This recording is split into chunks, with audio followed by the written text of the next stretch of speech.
We are about to embark on an adventure of a lifetime, a 7-day, 700-kilometer journey through South Africa's longest 4x4 track, the NAMAKWA Eco Trail. This is the first official episode, and we'll be embarking on the first stage of the trail today. But we did also publish a bonus episode as a sort of prelude to the series, documenting our journey across the country from our home on the south coast all the way to a huge salt pan called the Verneukpan, which served as a launching point for our adventure to come. We spent some time playing around on the pan before enjoying the most insane sunset we'd ever seen, and this morning we begin our day with a sunrise as we prepare for the long journey to come.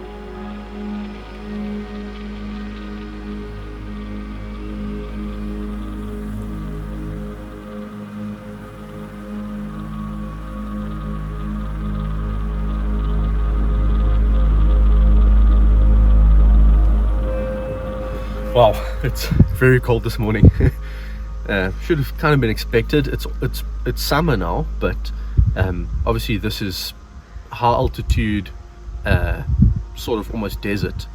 We weren't fully prepared for it, but nothing a good cup of coffee can't fix. We thought we'd bring the Violetti along, just for a change, and we're gonna fire up the gas stove and get some hot coffee in our stomachs. I don't know why I hold a coffee cup this around. I mean, the ears are here for a reason, but I think it's trying to warm my hands. So the plan for today is to get started with day one of the official NAMAKWA Eco Trail, which means getting off the pan. The pan is kind of in the middle of nowhere, so we're going to have a lot of dirt roads, or a few hours of dirt road driving up ahead to actually get back to a main road, and even then I think the main road is a dirt road.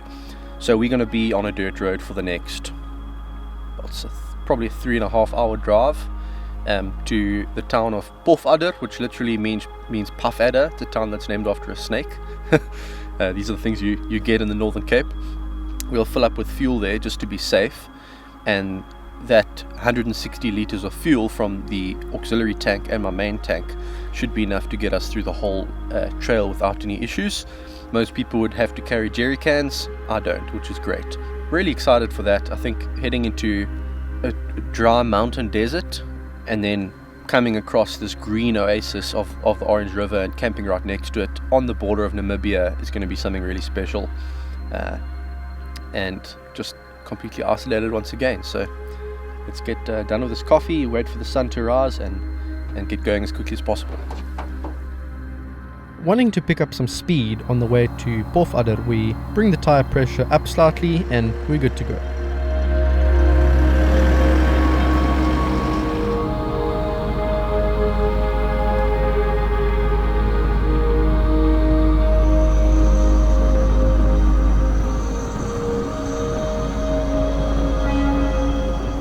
With absolutely zero landmarks on the pan, we are grateful to have good GPS to help us out, and we head towards a road that I'd mapped out which would get us off the pan and heading north.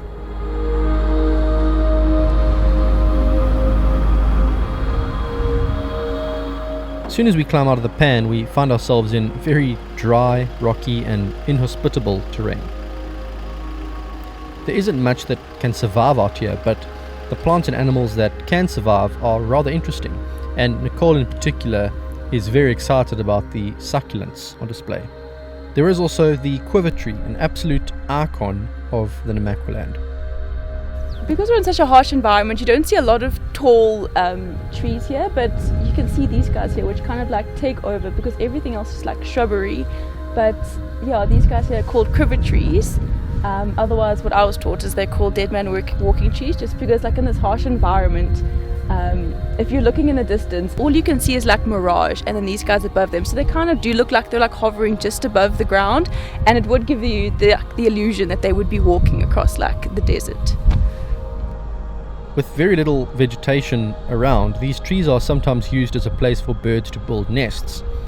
These birds have decided that higher is better, and that this telephone pole is a more ideal spot. This is a pretty common sight on these roads.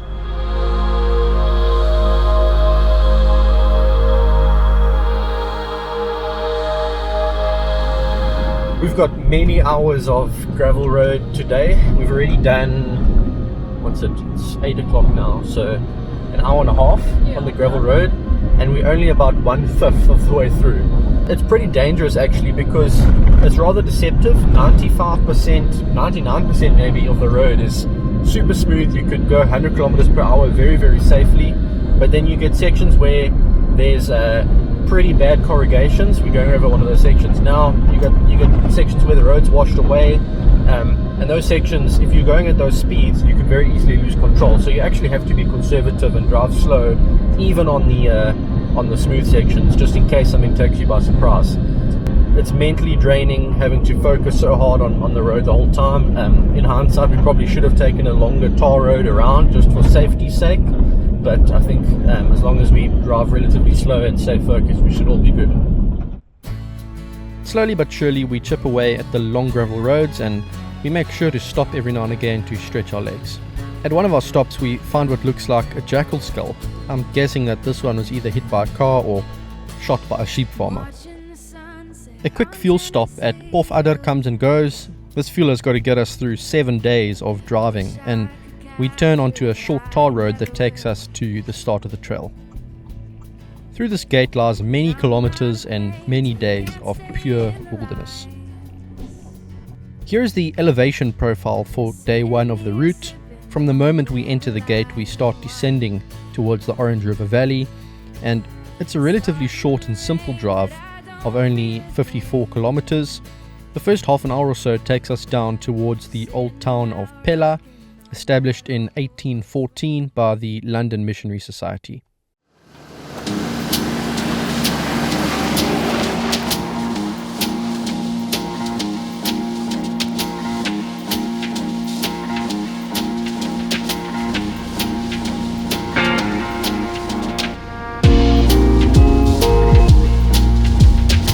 So there's a couple things I've done just to allow for a smoother ride, which is what you want when you're doing 4x4 stuff, and just better control over obstacles. Obviously we've let the tires down to, I think I've done 1.5 bar in the front, 1.8 in the back. With all this weight, that's more than enough to ensure that that we've got a good footprint, good traction, and a softer ride. And then I've also changed to setting number 4 on the uni chip, which is the 4x4 mode, which it gives you power delivery in a way that allows you to have more control when in low range. And I've got the Power Plus pedal booster on eco mode, which also just is a more delayed throttle response, so that it's not as jerky.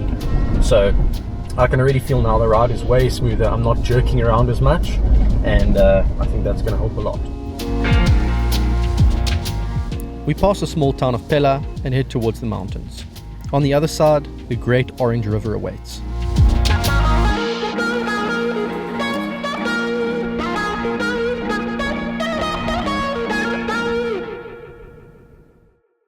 There are 2 possible routes through the mountains.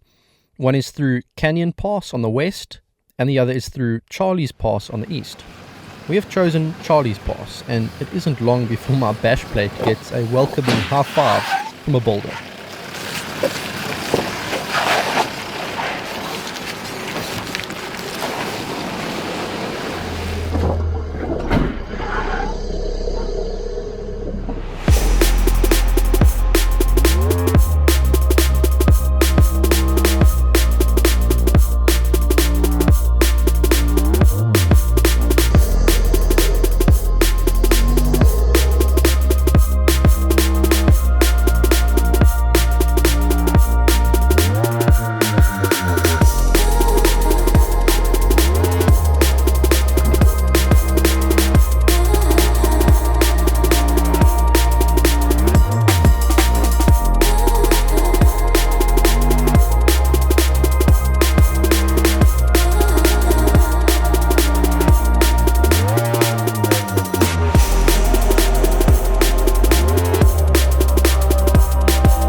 At a few spots along the route we found sections of orange dune sand, a telltale sign that we are just across the border from the dry but beautiful country of Namibia.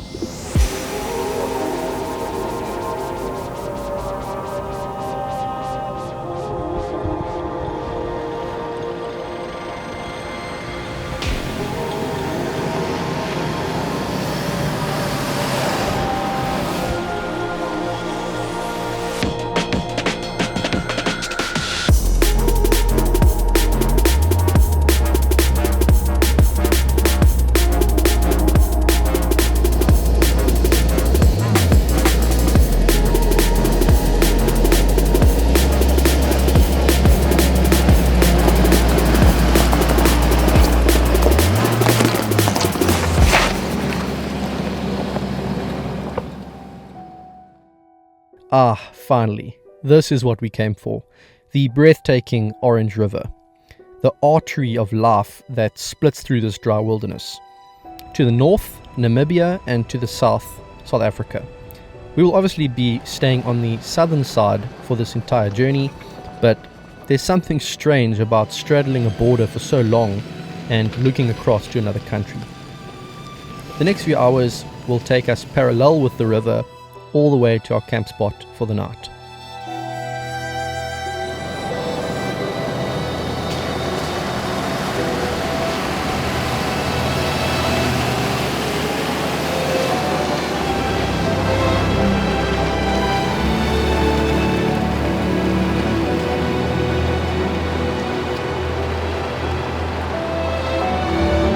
Well, there you go guys, we've made it to camp on our first day of the actual NAMAKWA 4x4 Eco Trail.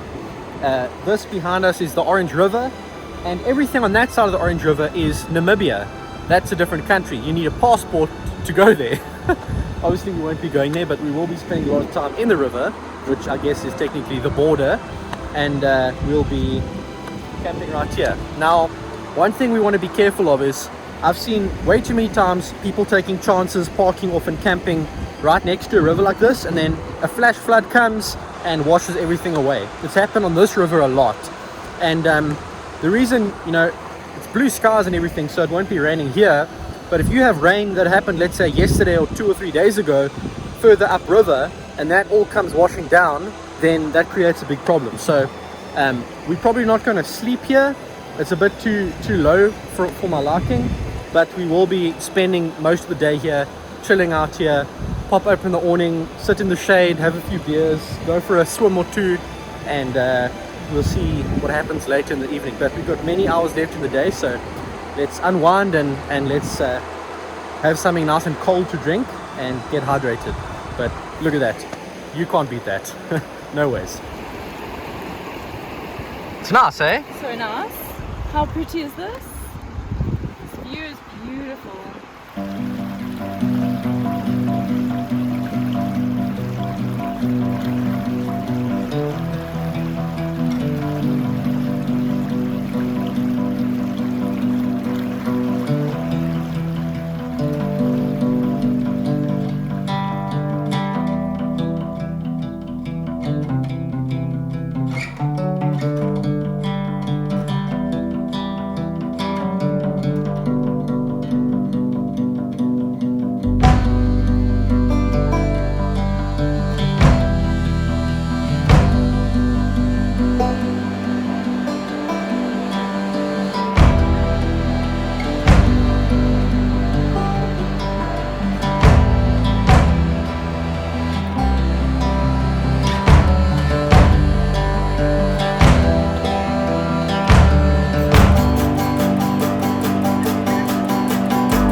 It is a pristine day out here, so we just come from a swim, but now it's definitely lunchtime, so we're going to be having some bacon tomato rolls. So we're basically going to fry up some bacon and some tomato sauce and throw them on a roll. But we are super keen. We haven't eaten all day, so we're super hungry.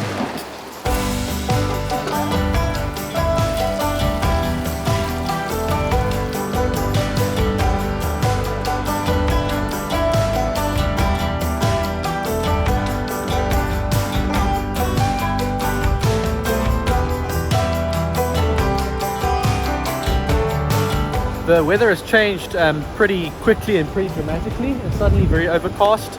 I doubt it's going to rain, and even if it does, it should be a very light rain.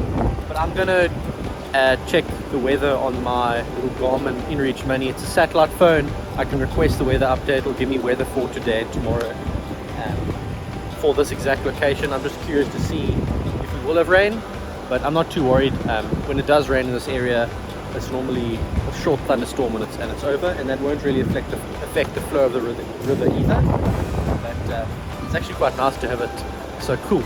It was so hot earlier, we were struggling in the heat, but right now it's a really nice temperature. So we're going to have a nice evening here, make a little fire and just enjoy these scenes.